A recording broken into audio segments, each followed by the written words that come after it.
Hi everybody and welcome to another video about Darkest Dungeon 2. Today I think we're just going to I just wanted to go over, it's been, for me at least, because I bought it a little bit later, it's been about a year since Darkest Dungeon 2 has come out in early access. The game came out in October of 2021. We've seen a lot of updates and a lot of changes and things that have happened to the game since its initial release. And so I just kind of wanted to go through and do a little bit of a review. So if you're just getting into Darkest Dungeon 2 now and getting interested in it, you can kind of see what's happened during the early access development cycle, and also talk a little bit about the future of the game and where I think it's going to go, and some updates that we've gotten from the Darkest Dungeon, Red Hook team. And just talk about where I hope that we see the game, and hope there are things that we get added, and things that I'm excited to see, and my expectations and things like that going forward. So if you're interested in that kind of stuff and you've really been a part of this, there's a lot of people here who've been a part since October and have been playing the game since it came out. Leave a comment, talk about the things. What was your favorite update? What's been the best thing that you've seen to the game so far? What's been your least favorite update? What's the, what have you been enjoying about it? What have you been disliking about it? It's interesting to see. There's so many different takes about this game. And as I'm sure everybody knows, I've been following it avidly since the game came out. Been playing. I've got almost 700 hours in the game since its launch, which is definitely not the most. I know there are a couple people who are encroaching on like 1,900, 2,000 hours already, which is insane. Good for you. Definitely don't have that kind of time in my life, but I definitely think I've got enough hours in it to kind of talk about it and say, what I think about it and all that stuff. So I'm going to be going through a couple posts here, a couple different things that Red Hook and the Darkest Dungeon team have put out, and just talking through it. So let's get into it. So the game launched on early access on October 26, 2021, or I think it was right around then. And they came out with this nice little thread that has most of the updates, at least up to the point this thread was posted, which it was posted in October, so it's a little bit outdated. But yeah, basically they talk about the biggest updates they had. So the first big one that we had was the Beasts and Burdened update, which was one of the coolest updates that we saw. This was the first time we really saw kind of a greater vision of what the game was going to be as far as like character design and thing. This is also the first time that we really saw, besides like the Ghoul, I think the Ghoul was the only one. The Ghoul and the Shambler were the only enemies that we had seen that were returns from Darkest Dungeon 1. And this was a really cool update because we got to see some of the original enemies reimagined in the 3D updated style of Darkest Dungeon 2. We got to see our spider friends, our worm friends, our dog friends, and it was a really cool thing to see. I think we also got this. We got some new pillagers here. This is where we got the Firemouth, I believe, and also the Mongrel. I don't think the Mongrel was in the game originally. So that was a really cool thing. We got creature dens, which was a great addition. I still think there are potential for other nodes that are just as cool and interesting as creature dens that are maybe non-combat oriented. I would love to see some other things that aren't just combat oriented. I know that's the most important kind of aspect of the game, but it would be cool to see some more variety there. We got to see these new monsters, which I think gave a lot of us hope about what the future of the game was going to look like. We got the academic view, which is a pretty cool idea, kind of adding character sheets for the enemies. And for the heroes as well, you can use the academic view on heroes. And we got the travel log, which I think helped kind of secure some more of those roguelike elements, so you get to see what happened and look back at it. I think that could be flushed out a bit more, but it's still kind of a cool thing to see. So that was the first major update we had. The next one we had was the first really, really big update, though, and that was the inclusion of the Shroud. This was the new region that was added in. This added so much to the game. I don't think people realize how much this added to it, but adding, a region is a huge portion of the game's progression, of the game's gameplay, and this one was really big. We didn't get to see enemies that we'd seen before, but kind of a reinterpretation of some of the enemies that we'd seen before in Darkest Dungeon 1. Again, I think that's a good thing. I enjoy that it's different. It's not just the same. Inspired heavily by, but not the same. We also got to see the Leviathan, which is an incredible boss design. Not that the other boss designs weren't, but it was really... The Leviathan is probably one of the coolest character designs or enemy designs in the game, bar none. There's only a few I can think of that are as cool, maybe the Exemplar, but this is one that, like, I remember I have a clip of me seeing it for the first time and freaking out because I was like, what is that? That is insane. That is grotesque. It is horrendous.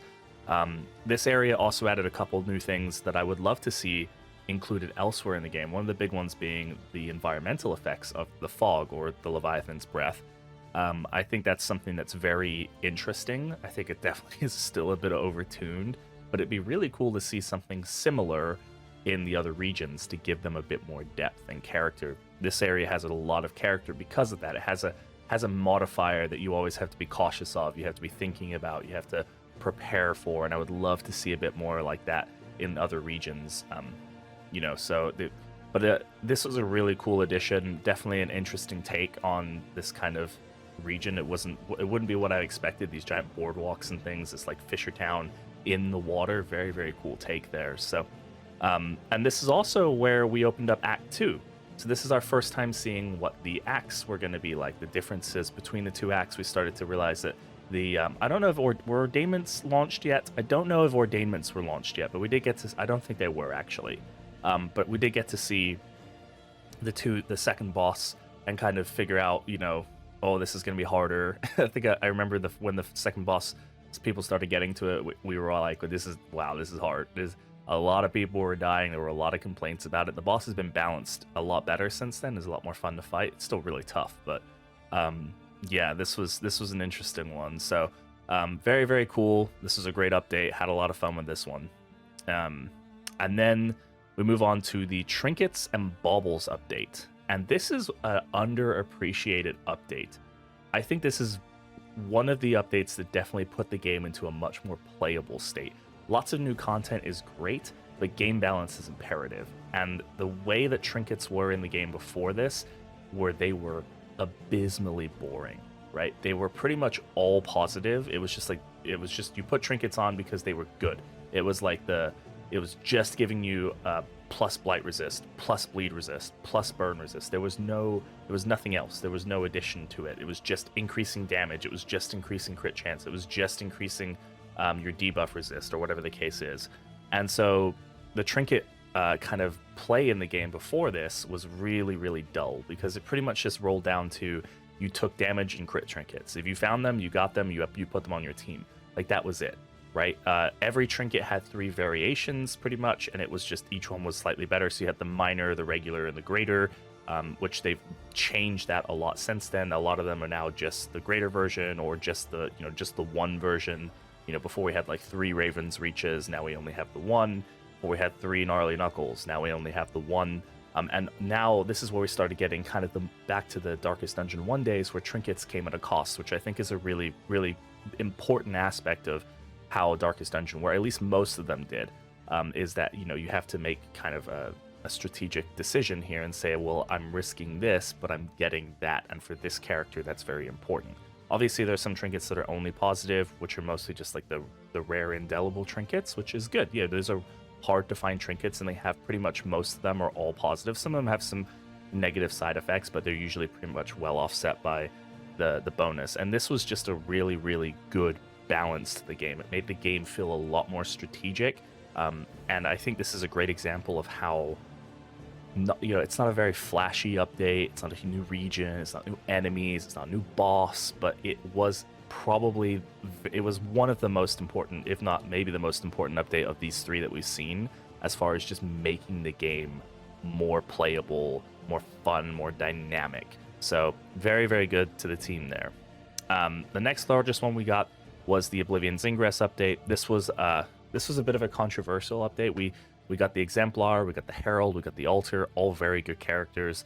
The biggest thing that we got here was 2 Exemplars. This was a big issue for a lot of people. So if you've come into the game since the Altar of Hope update has been live, you didn't know about this, where there was an Exemplar at the end of the last region, and then the first fight on the mountain was also an Exemplar. And people thought this was going to be permanent. I was always kind of under the assumption that it was more just like a data collection thing, where they were trying to just force people into the fight as much as possible, so that way they could collect data on how it worked and what needed balancing. But we did get the Exemplar, and the Exemplar is by far one of the coolest enemy designs I love that fight. It's very strategic. You have to understand the mechanics of the fight. It's tough, but it's not undoable. You definitely have to know, how to manage the combo or your positioning or how to manage the worship tokens on the enemy. It's a really tough fight, but it's a great gatekeeper, I think, and introduce just a very core aspect of the game, which is that this is like the final gate. If you get past this, you're on the mountain, right? But this is not easy. You have to prepare for it. So this started adding a bit more of like, people started being a bit more stingy about using their combat items, maybe if they're like, ooh, that'd be really good against the Exemplar. I think this added some issues with inventory management because of that, which is something that we still have an issue with in the game right now. The current state of inventory management is a little rough, and because of things like this, where the Exemplar's coming, like I will hoard things like neutralizing powders or the poultice that helps with blight resistance. I can't remember what that one's called right now, but like I might hoard those things, or holy water, because I'm like, I'm gonna need that for the Exemplar, and I might not come across it later. So it definitely is an interesting. I think that's something that we'll talk about at the end of kind of one of the things I'd like to see updated to the game. But yeah, this was a really good update. It added a lot of variety to the cultists and made them feel like a much more fleshed out faction. At this point, we definitely had ordainments. I don't know when ordainments were added. It might have been earlier, but this is where we started to get to see things like the altar, which has modifiers based on the act that you're in, which is really cool. Very interesting concept. Adds a little bit of variety to the acts, which again is something that I think we're going to talk about later, about something I'd like to see a bit more of. But yeah, overall, really, really good update here. This is a fun one. It definitely made things tougher.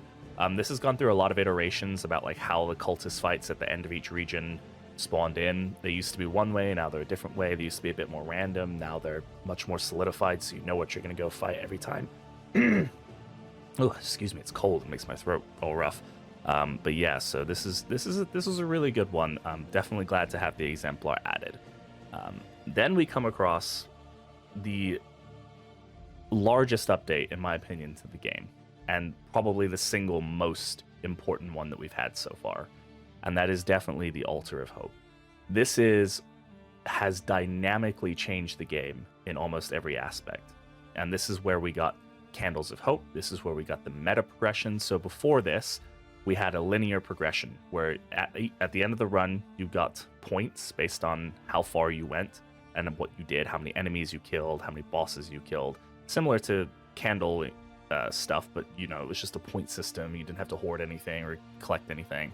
And then we had a linear progression, so it was just levels. You started at level 1, your profile went from level 1 to level 50. As you unlocked each level, you unlocked more items that were added to your inventory or to your pool of items that you could find, so like combat items, in items, stagecoach items, etc., as well as quirks, which was an interesting one. So you started off with a smaller pool of quirks, and then you got more quirks, both positive and negative, as you went along, and diseases as well, which is something I might like to see added back into the game.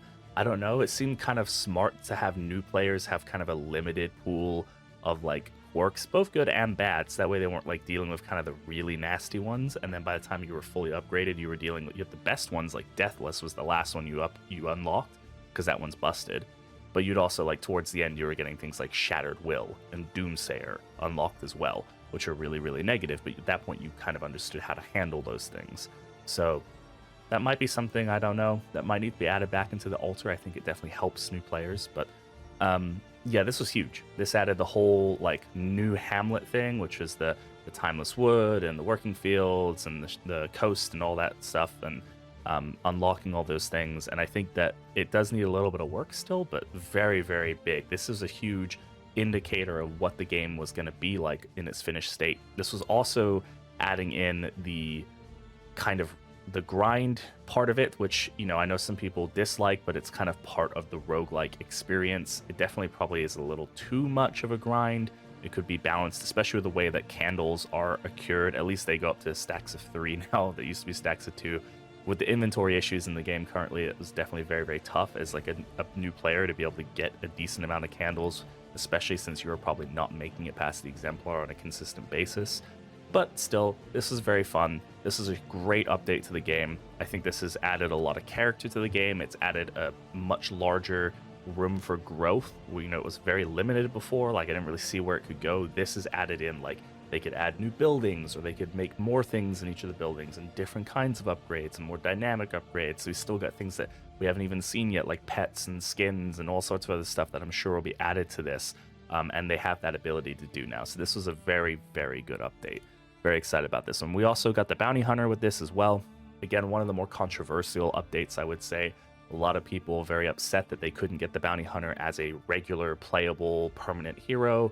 A lot of people very interested in, oh, this is a really cool idea, and like, ooh, this is like, I get to hire him and it's interesting and it's different. Personally, I'm fine with the way that he's implemented. I think it's a creative way of implementing him. I also think that there are some options that this opens up to Red Hook to allow other similar things. Like, I'm hoping the next 2 heroes that are going to get added, and we'll talk about that, but I'm hoping they're proper, normal, full heroes. I don't want them to be like the bounty hunter, but I could see DLCs in the future where they're like, God, we want to add a hero, but we don't want to go through the whole rigmarole of adding all the backstory and all those animations and stuff. It's a lot of extra effort. They could add like specialized heroes. They could add like, you know, hey, if you're, maybe they're act specific heroes that you can hire that are like very, very good at dealing with, you know, the ordainment buff in a certain area. So if you're having trouble with it, like, there's loads of options now that this could add to your run, and run variety is very important. So this is something I hope that Red Hook utilizes more in the future. Now they've coded it in, they've got the idea of how it works and all that. Should be a lot easier. I'm not a game dev, so I don't actually know, but very, very cool. Very, very cool character design. His kit is really great. His animations were incredible. And the posters and stuff they made for this, the artwork was just chef's kiss. This stuff was so good. So cool addition here. Yes, that was the end of this post. That was the most recent update we had from that point. Since then, we have had the Obsession's Gaze update, which is the Act 3, which is added into the game. This is a bit more of a recent one.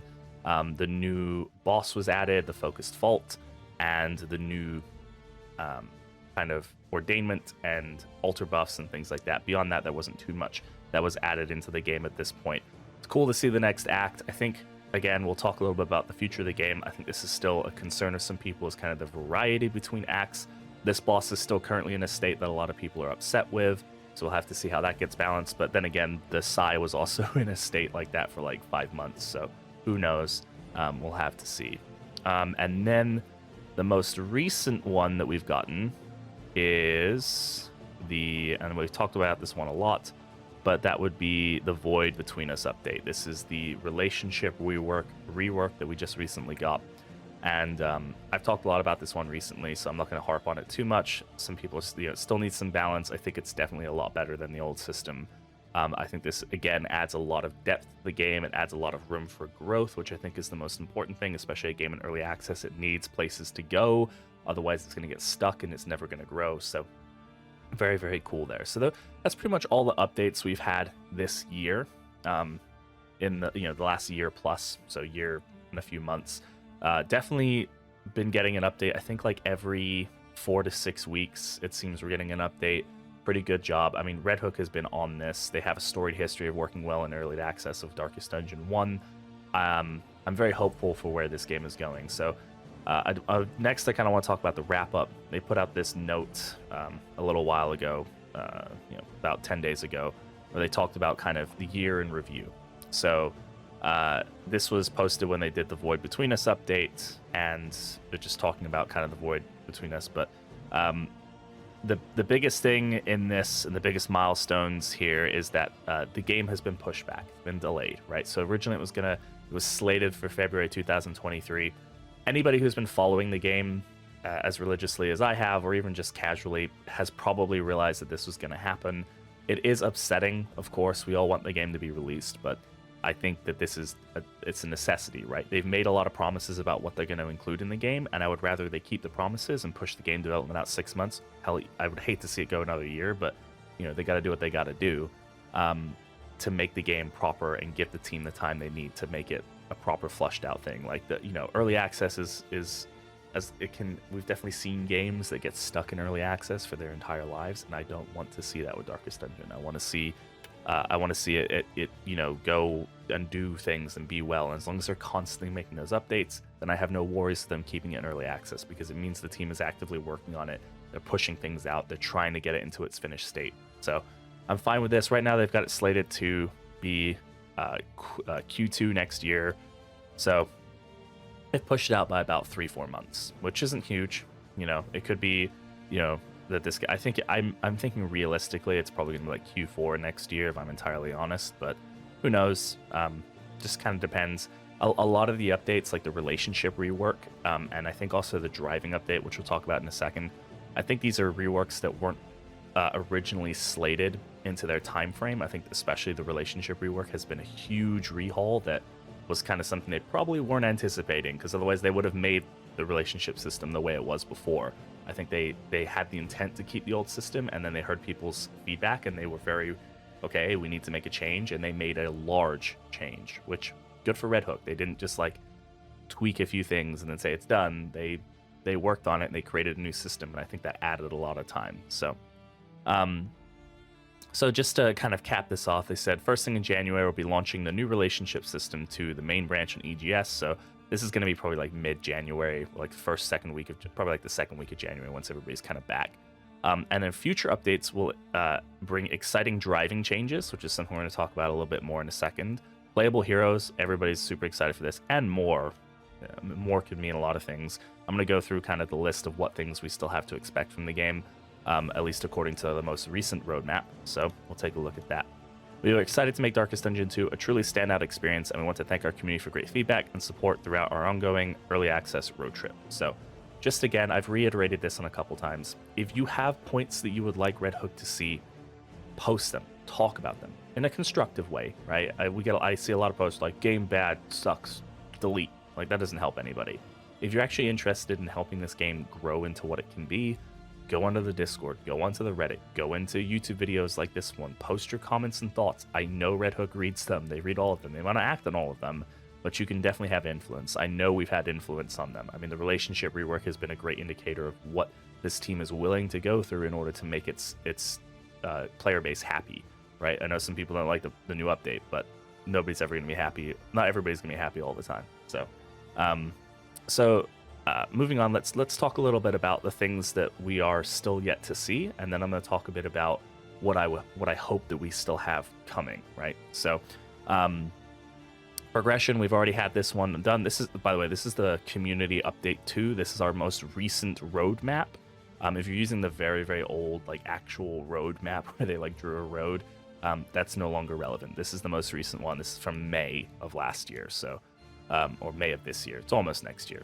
It's almost 2023, right?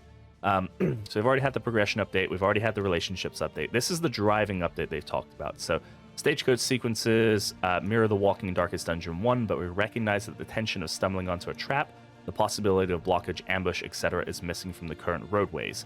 While we will not seek to directly emulate the Darkest Dungeon 1 experience, there is definitely room for growth here. So I'm not quite sure what they're going to be doing here. This is definitely a more extensive update than I would think it was going to be. I kind of like driving in the game currently is dull, but I don't think it's like the worst thing. But it is a large portion of the game. You spend a lot of time on the wagon just going from place to place.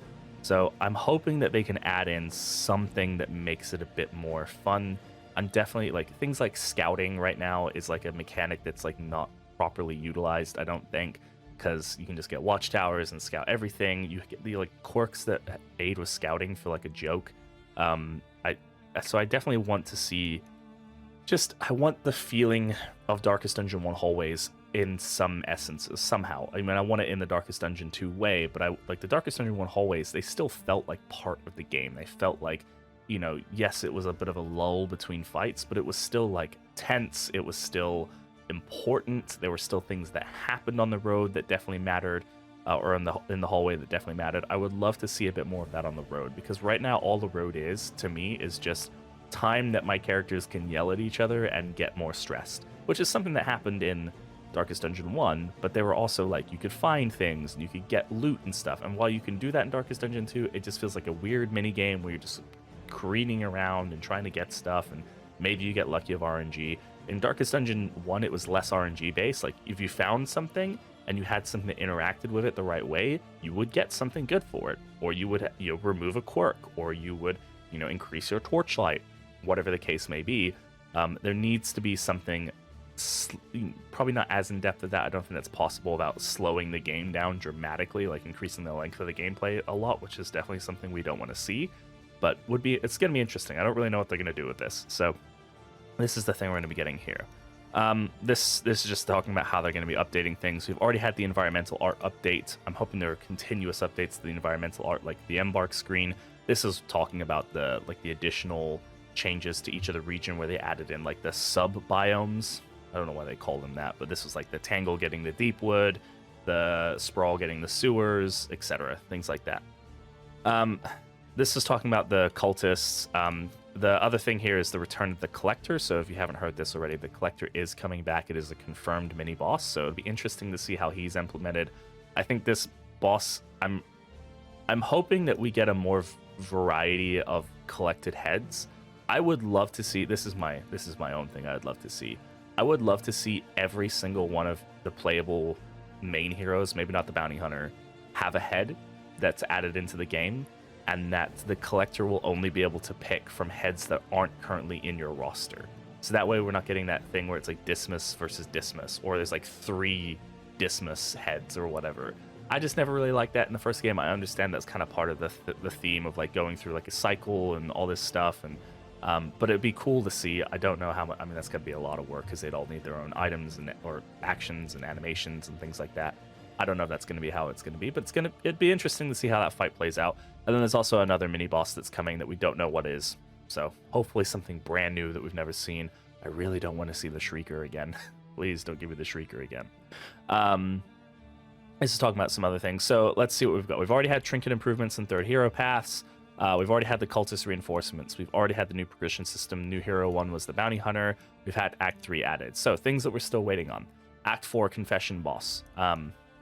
Don't know what that's going to be. Some people have data mines, some voice lines and stuff. I'm trying to avoid the leaks myself, so we'll have to see. We've had the relationship rework. New Hero 2. This has been leaked pretty much. I'm not going to say who it is. I don't like talking about leaks until they're confirmed. But you can go onto the Darkest Dungeon Discord, or even my own Discord, and ask about it there, and I'm happy to talk about it there. But yeah, so this has pretty much been leaked. I mean, it could still be a red herring, but at this point, we've found a lot of stuff. There's been a lot of stuff that's been found, so we pretty much know who this is. Very excited to see how they're implemented, but it'll be interesting. The Collector mini-boss, we just talked about that. Driving improvements, we just talked about that. New Hero 3, I don't think anybody has any idea who this is going to be.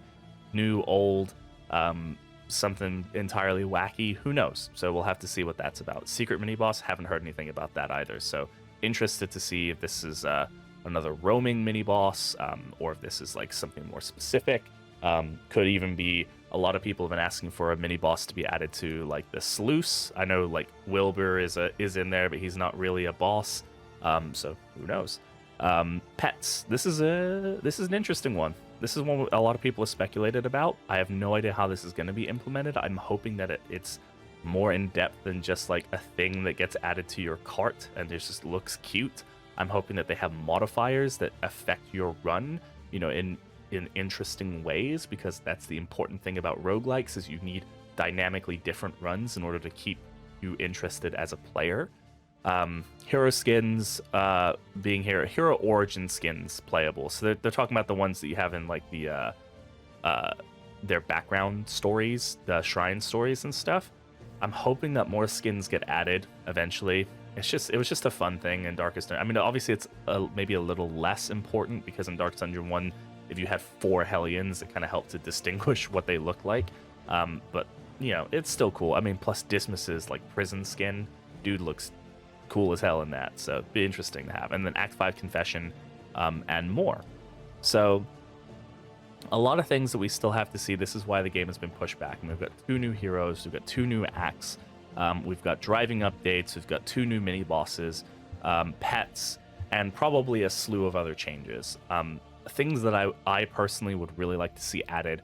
I would love to see the Infernal Torch become more of a progressively difficult challenge system, akin to other roguelikes where you kind of get to like a prestige point where you've beaten the game, and now the game you can get modifiers that progressively make the game harder and harder, even though you've got everything unlocked, because eventually, right, and I'm even starting to see this on my runs where I've got mostly memoried heroes and all that stuff, is I'm just starting to kind of like just steamroll everything, right? I'm at this point where, for me to get a challenge, I have to basically reset, and that's annoying because I spent hundreds of hours unlocking everything in the altar and getting everything done like that. I would rather the game modify itself to become a little harder rather than me have to just reset and start from scratch.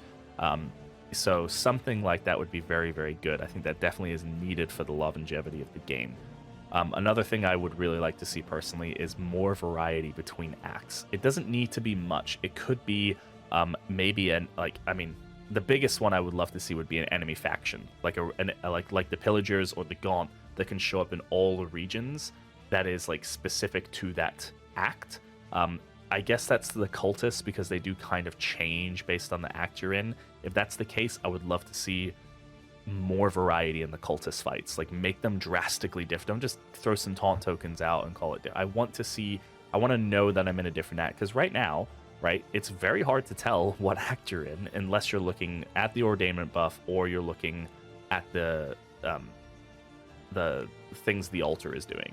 That's it. Those are the only ways to tell. There's nothing that indicates it. There's no like feeling that I'm in a different region. And even the ordainment buffs, I very rarely pay much attention to them. I just know that if an enemy is ordained, they're stronger, and I should probably focus them down. Like, that's all I really care about. I don't really pay attention to this one's gonna, it crits me, it duplicates my tokens, or it can burn me maybe, or this one might have additional move resist or debuff resist. Like, I don't really pay attention to that stuff. I just kill them. So I think the ordainment buff is good as far as increasing difficulty, but it doesn't increase variance. So that's something I would really like to see. I don't know how that's going to look, because I know that like we're not going to get like whole different regions. Like the prime example would be a specific region or a specific faction. I think those would be like the gold standard by which we could identify, oh, this is like you get a special enemy here. But I doubt that's going to happen, because that's way too much work unless they've already started it and they're already done with it and they're just waiting to pull the trigger on that. I wouldn't want the team to have to go through that kind of work, but I would love to see something, right? Hell, just give us one cultist enemy per act that is different. A special enemy. One. That's all I need. That would be very, very helpful. Other things I would like to see, I'd love to see the sluice get a little bit more flushed out. Right now, the variety of enemies there is very minimal, very kind of like samey. I understand that it's a mini region, but it just doesn't feel like enough sometimes when you get 4 pigs, 4 fights in a row, and it's like, okay, just give me something. Like, even one more enemy would probably really buff that area up a lot. So that would be interesting. Again, a lot of it comes down to variance. Like, I would love to see a second lair boss added to each region. Again, I don't think that's probably going to happen. That would be like an idealistic thing, but I think it would add a lot of variance, especially when you're usually probably going to, you have the option to run a region multiple times. It would give me more of a want to go to a region a second time. And there's a slew of other things that I think need updated. I think things like the Leviathan's trophies need to be updated. I think that the new relationship system is too easy to farm positive relationships with the new way that you can see pips, and that needs to be identified and addressed and figured out somehow in a way that isn't, going back to the old system. I think there's a lot of trinkets that still need work. I think there are a lot of heroes that need work. Their base kits are very, very not great and need some help, i.e. Breakthrough is still an ability in the game, and I think maybe 10 people have ever used it.